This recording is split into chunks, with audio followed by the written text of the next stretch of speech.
The breaking news alert. And keep up with events by watching the BBC News channel in the app. Follow the story wherever you are with BBC News.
The Prime Minister declares that Britain's future outside the EU is full of promise as she addresses the Conservative Party conference.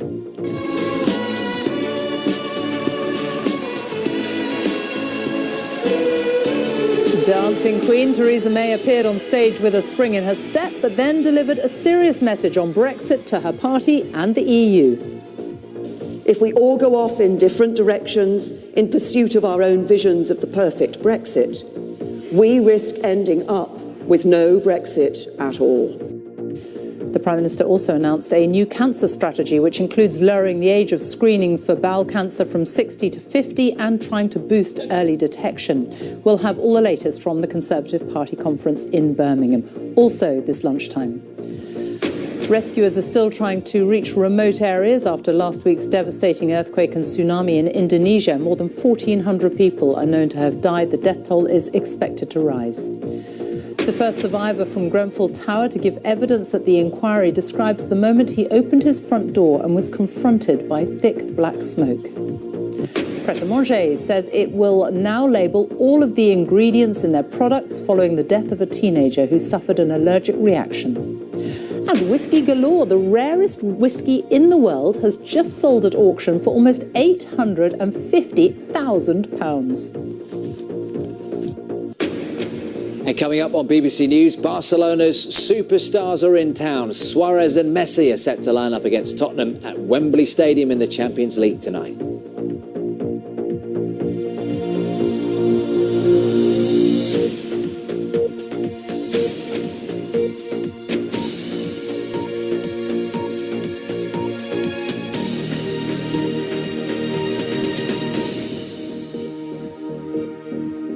Good afternoon and welcome to the BBC News at 1. Theresa May has insisted she will not let the country down over Brexit. Speaking at the Conservatives' conference in Birmingham, where her EU strategy has been the focus of strong criticism from some in her party, Mrs May defended her plans, saying no one wanted a good deal more than her. And she appealed to her critics to unite behind her, even if they didn't always agree with her. The Prime Minister also announced a new strategy to improve the treatment of cancer with new diagnostic centres and earlier scans for patients. Here's our political correspondent, Ben Wright. It is just after 1:15, our top story this lunchtime. Theresa May tells the Conservative Party conference that she will not let the country down over Brexit and appeals to her critics to back her. And still to come, why people in their 20s are being priced out of the rental market in 2/3 of Britain. Coming up on BBC News, British #1 Kyle Edmund is through to the quarter-finals of the China Open after a hard-fought 3-set victory against the Italian Matteo Berrettini. He'll play the Serbian Dusan Lajovic next.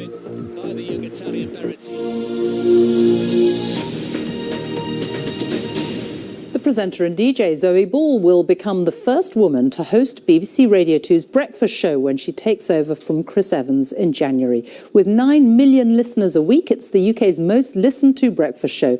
This morning, Zoe Ball said she was thrilled, but said she didn't underestimate the challenge. Here's our entertainment correspondent, Lizo Mazimba. Today, we'll see some rain pushing back in to the far northwest. That's the latest weather. Sophie. Chris, thank you. And that's all from the BBC News at 1. It's goodbye from me. On BBC One, we now join the BBC's news teams where you are. Bye-bye.